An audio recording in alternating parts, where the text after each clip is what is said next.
Hello everyone and welcome to an incredible game from round 4 of this year's FIDE Candidates Tournament, and as I'm saying that, I realized that I have not changed the interface to round 4, so sorry about that. We have a big clash between two times World Chess Championship challenger Jan Nepomniachtchi and a first-timer in the Candidates Tournament, Vidit Gujrathi.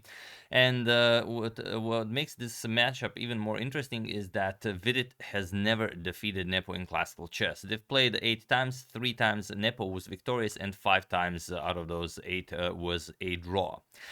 So let's check it out. Nepo with the white pieces opens with pawn to e4.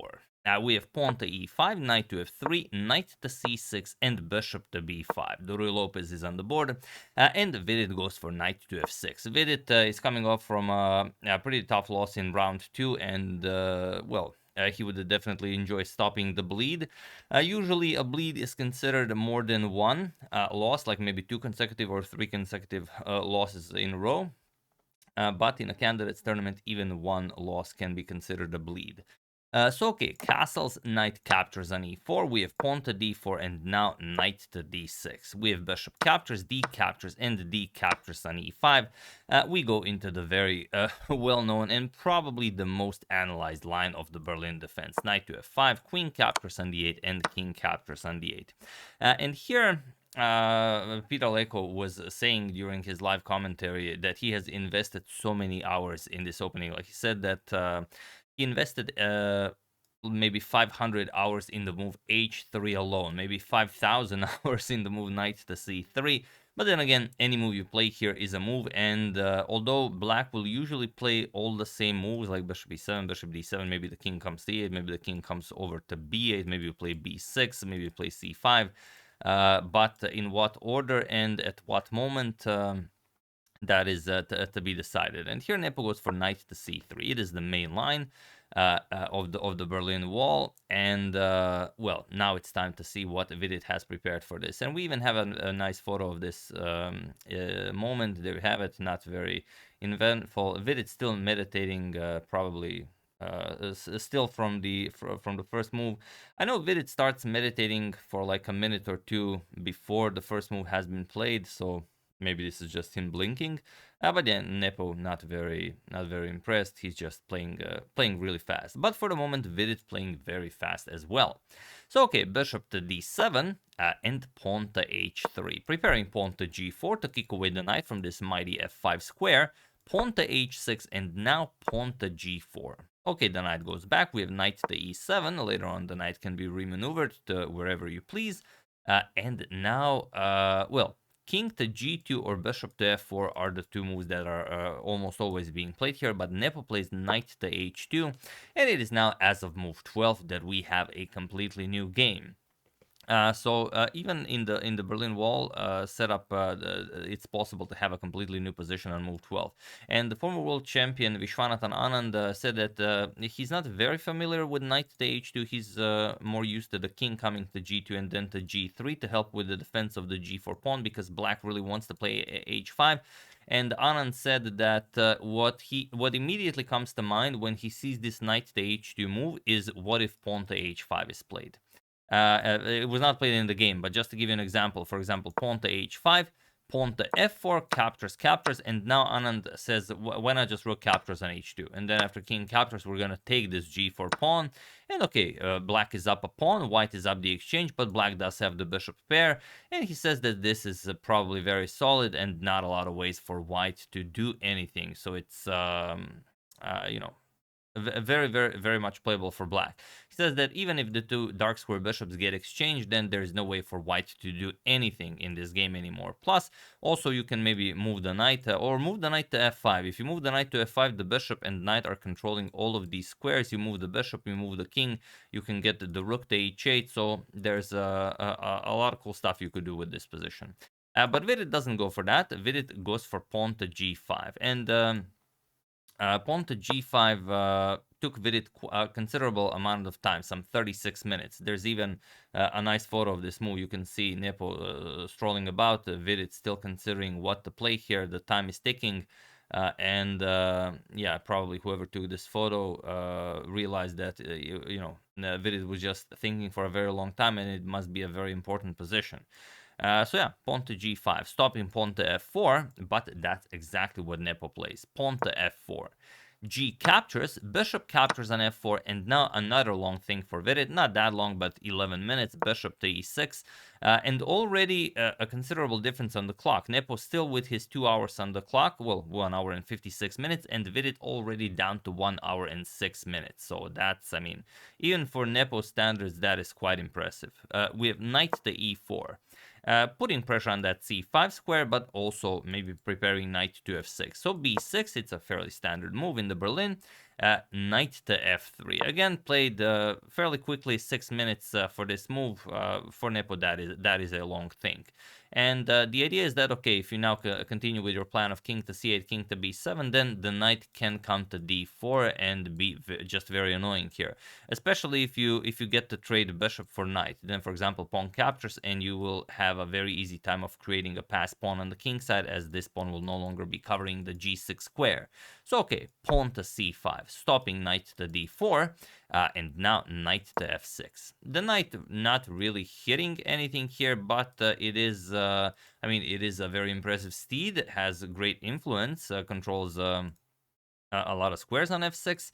King to c8, we have king to g2 and king at b7. King to g3, both players just improving the position of their kings, and now pawn to a5 by Vidit. He wants to play pawn to a4, pawn to b5, get the pawns rolling on the queen side, where he has the majority 4 versus 3. Pawn to a3, pawn to a4, stopping the b pawn, and rook a to d1. Nepo gains control over the d file, and now knight to c6. Now you can go to d4 if needed. You're putting pressure on the d5 pawn.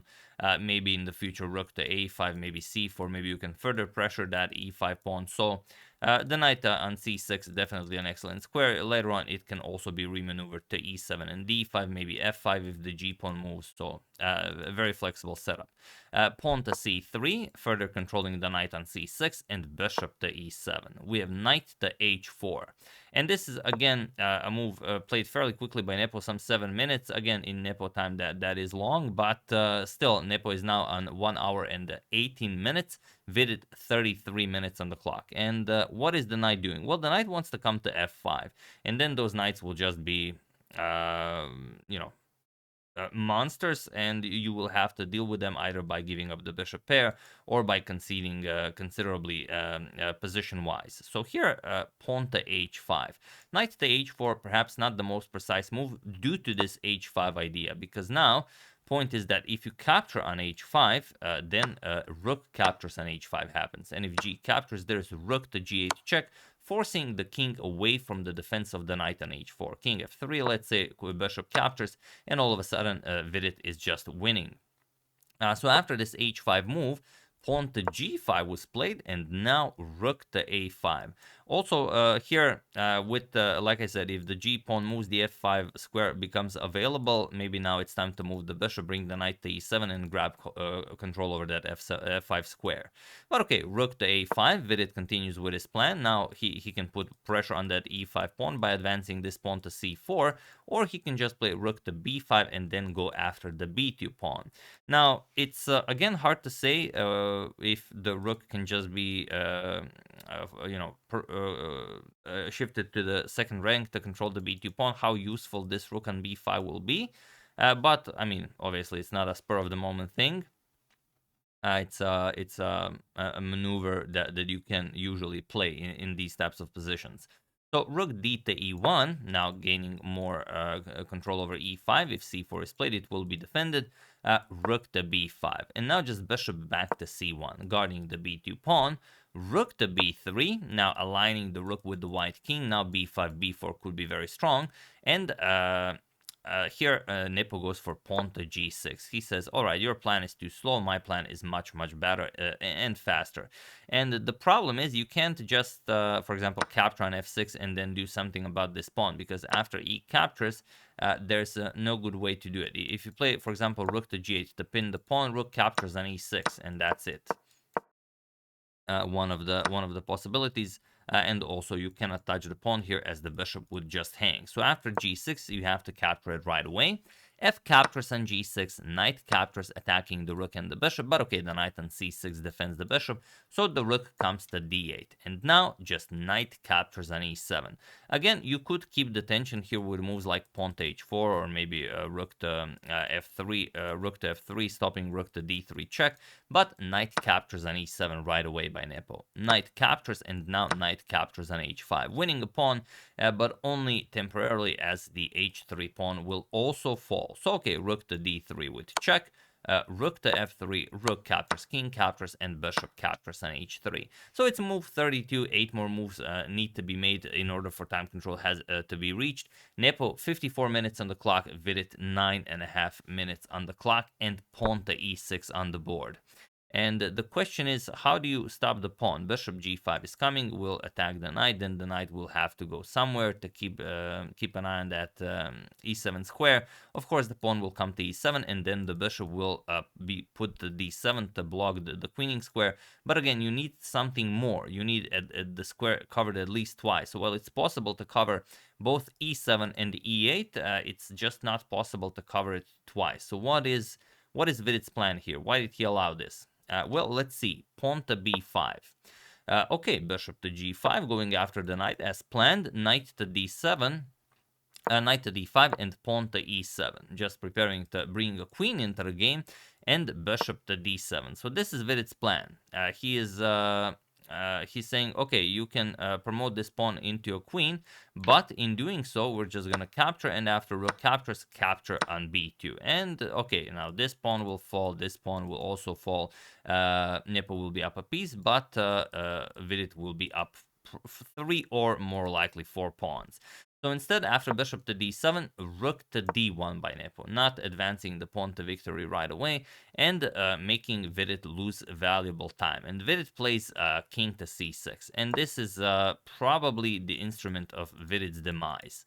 The point is that after this rook to d1 move, you have to play bishop to c6. A point being that now you're threatening nasty discoveries, so pawn cannot just be promoted into a queen whenever, and also this square is covered by the knight, so you can't really advance forward with the king, and that's crucial. If you go king g4, the bishop just kicks you back. If you go king f3, then the bishop attacks the knight. And if knight to g7, again you play bishop to c6 and threaten nasty discoveries. And now, again, if you bring a queen into the game, you can even go knight to b6 check, queen to e4. Okay, you're still going to win a piece, captures, and rook captures on b2.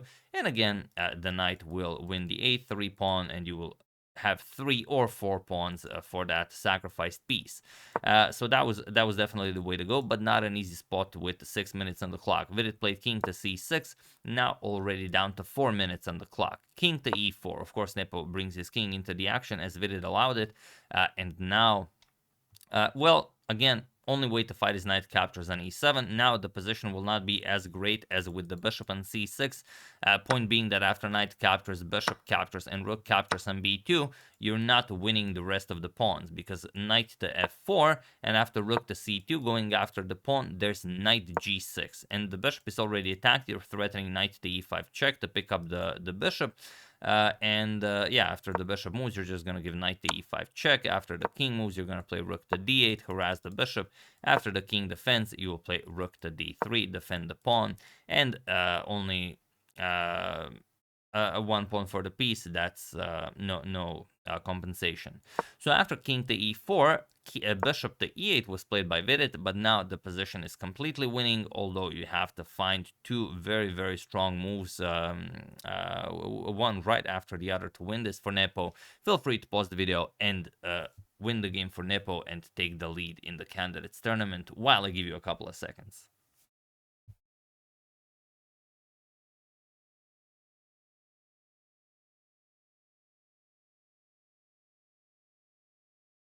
So for those of you who were able to do it, congratulations on finding this beautiful continuation. And for those of you who just want to enjoy the show, it is rook captures on d5. That's the point. And the real idea is that you cannot play bishop to f7. If you play bishop to f7 to just go after the rook, or, well, it's not really even a move, but yeah, you can just go knight to f4 and defend, and that's pretty much it. For example, bishop captures on d5 will be met with knight captures, and that's it. The pawn just promotes to a queen. If you go here, knight captures on c7, the queening square is covered. So the real idea is what happens if bishop captures on h5. So Vidit sacrificed the exchange, and he's ready to give up the bishop in order to go for rook captures on b2 and try to win those pawns. But now comes another move that you guys had to find in order to play this. I'm just going to show you what it is. If you want, you can pause the video, but bishop to c1. That's the move. That's the move, and there's nothing more to be done here. The rook here is trapped. There's no way to bring the rook into the game. The bishop here is hanging, and if you move the bishop to a weird square, the pawn will just promote. So point is now bishop to f3 check. Yes, you can win the rook, but there's nothing stopping the white pawn from queening. So bishop to g6, king to e5, and now pawn to b4. That's the only way forward. You have to hope. King to f6 attacks the bishop, and now again, of course, if king captures, and the pawn promotes. So bishop to e8, and now rook to not rook to d7, rook to d8, going after the bishop.